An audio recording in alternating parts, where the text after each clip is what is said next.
What's going on, everybody? Glad that you're here. If you're new here, my name is Brock. I'm a filmmaker, photographer.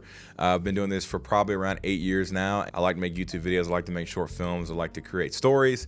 That's kind of what I love to do. And this is not the video that I really planned to make this week. I actually didn't plan to make this video at all. It's something that was really on my mind. Odds are if you're watching this video, you're probably a filmmaker or some type of creator, whether you're a social media creator or just a person who creates art in general, right? And whether that means you have your own business, you're a freelancer, you do work for other companies and brands, or you make stuff just for you and you do it that way. Either way, I feel like there's one thing that we all tend to struggle with, and that is defining what success looks like. Because in reality, success isn't linear. There's gonna be highs and there's gonna be lows. And it's important to be able to regulate our emotions and our response, especially early on, because creating art is very intimate while also being extremely public. It's a really unique field that we're in. Like, for example, if you make films and you post them online, that's an intimate process, but then you're also putting it out into the world to be scrutinized. And I think it's very important for us as people that do art and that create things and that put it out in the world, that to be able to regulate our emotions and our response to when something goes really well and when something goes poorly. And by poorly, I mean there may be a video that doesn't get the views that you think it was gonna get, and so you're kind of disappointed. Or maybe something that exceeds your expectations and you're genuinely just bouncing off the walls, but then what happens when the next one comes and it doesn't do that? Or what if you have a week of great sales and you get a lot of new clients, and then what if this one client that you really wanted to sign a contract doesn't sign? Or what if, you know, this video that you put all your hard work and effort into doesn't turn out like you wanted it to? Are you going to be able to respond appropriately, deal with those emotions, deal with that disappointment or whatever that feeling may be, and be able to power on and move forward and continue down the journey that you're on of creating art and creating something that you believe in? This is something I've always struggled with. When something got hard, it was always difficult for me to continue to power through. Like if school got hard growing up and I got overwhelmed, I would just kind of shut down and say, well, I can't figure this out, so I'm just not gonna do anything. And that's like the worst way that you could respond to something like that. So as I've gotten older, that's something that I've had to learn to regulate within myself. And it does help doing things that you love. Like I love filmmaking, but I didn't love algebra. Like I don't, like there's no passion for me in algebra. And passion can really drive and motivate you, but only to a certain extent. I don't believe that passion can take you all the way, because no matter how much you love something, even if it's your job and you just think you hit the jackpot and the lottery with your job, there's gonna be days where it sucks.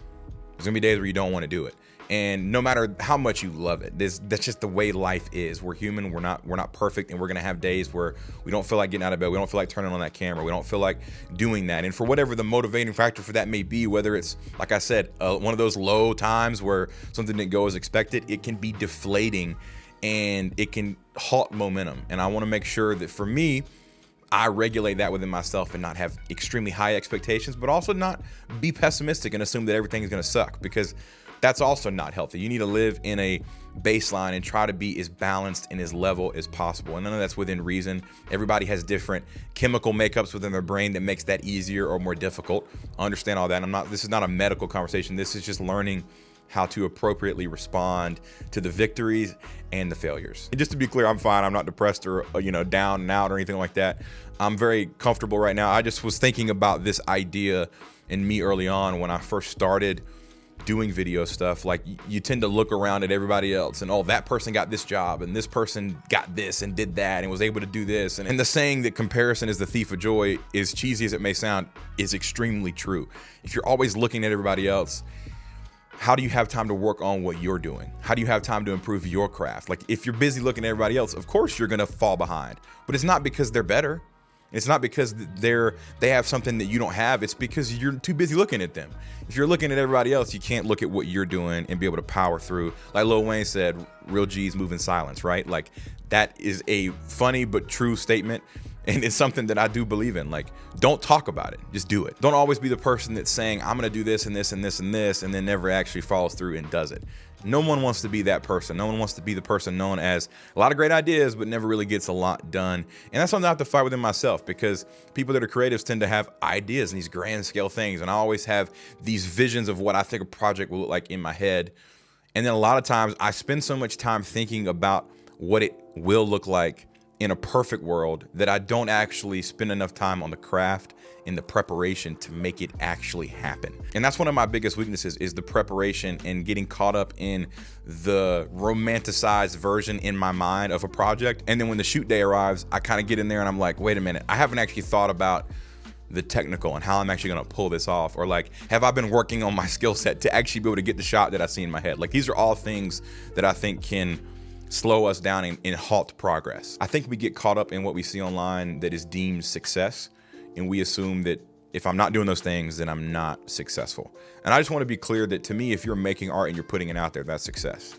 That's a victory. That's hard to do. And a big piece of this for me personally is, like, I could never be Mr. Beast. I couldn't create things for the sake of going viral. I have to create things that I believe in and that I love doing. Just the way my brain works. Not everybody's that way. If you can do that, more power to you. But for me, if I make a video because I think it's gonna get a lot of views and that's the sole reason, then I won't consistently do it. It's probably not gonna be the best video I ever make.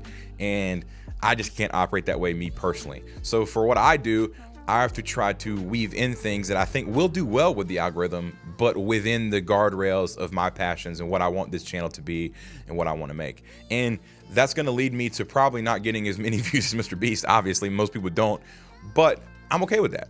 Like, that's what success is to me. Success for me is being able to help people that are watching this video, people in this community that may be, you know, earlier on the journey like I was 2 or 3 years ago when I didn't know much, and I'm able to share that knowledge and maybe give insights to, you know, gear and all those things like we talk about on this channel, but also share my own work and maybe inspire somebody. Like, that's success. And whether that's 500 of you or 500,000 of you or 5 million of you, the goal is the same. And I think it's all success. Every one of those numbers is considered a success. So I just wanted to say this and encourage you today, if you're feeling any of this stuff that I'm saying, just be encouraged, keep pushing, and remember to regulate those expectations and be confident in your skill set, be confident in what you feel called to do and what you feel you are equipped to do and you have the skill set to do, and who cares what other people think. Go out there and be successful in whatever that looks like for you. Don't let the highs bring you too high, don't let the lows drag you too low. Just enjoy the process, enjoy the journey, love what you do, and understand that there's gonna be days where you don't wanna do it, but do it anyway. It's all about action, taking action on the times even when you don't want to do it. And if you try to wait until you have everything figured out before you press go, you'll never start. For example, one of my first big jobs that I ever got as a freelancer was for a local university. My sister actually attended the university. I was hanging out with her on campus one day. I had a GoPro at the time. It was like a GoPro Hero 4 or something. I don't even know what it was. And I wasn't really doing video stuff at all seriously. I posted a time lapse from the GoPro on campus. The sunset was cool. And I posted it to Twitter, of all places. Hashtag the university, whatever. I got an email the following week from a lady at the medical school, saw that, assumed I was a student, and then wanted to know what it would look like for me to film their medical school orientation. So I go into this meeting. She assumes I'm a college student. I didn't correct her until we got into the meeting. She says, so what are you majoring in? I told her, I'm like, well, I'm actually a senior in high school. I wasn't in college at the time. She took a chance on me anyway, with really no portfolio, with really no experience. I rented cameras. I didn't know what I was doing. The video really wasn't that great, but I did it. I took action, and they hired me 7 years in a row after that. And progressively, the projects got better, and we grew together. Their marketing department grew while I grew as a filmmaker. And I'm eternally grateful for that opportunity and that person taking that chance on a kid that was in high school that was clearly unqualified. And it worked out. But if I relied on only saying, well, I don't know enough yet to do this, I'm just not going to do it, then I never would have gotten that job, and who knows where I would have been. I may have given up on filmmaking and never done it as a job, gone to college, been in student loan debt, who knows.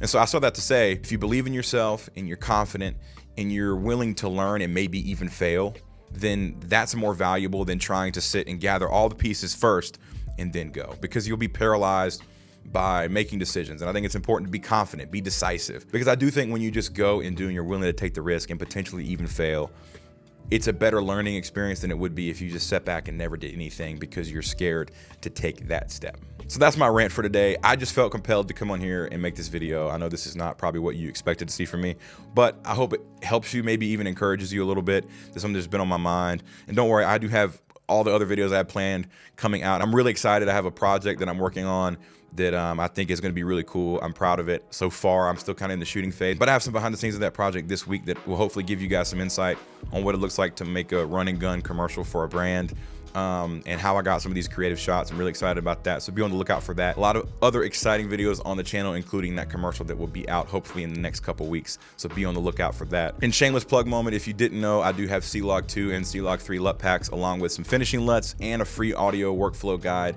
in the description. Go check out my Solify store if you're interested in any of that. I'm proud of these products, and I think they will be helpful for you in your filmmaking journey. So if that's something you're interested in, hit the link in the description. But that's all I got for you. I appreciate you. Thank you so much for watching.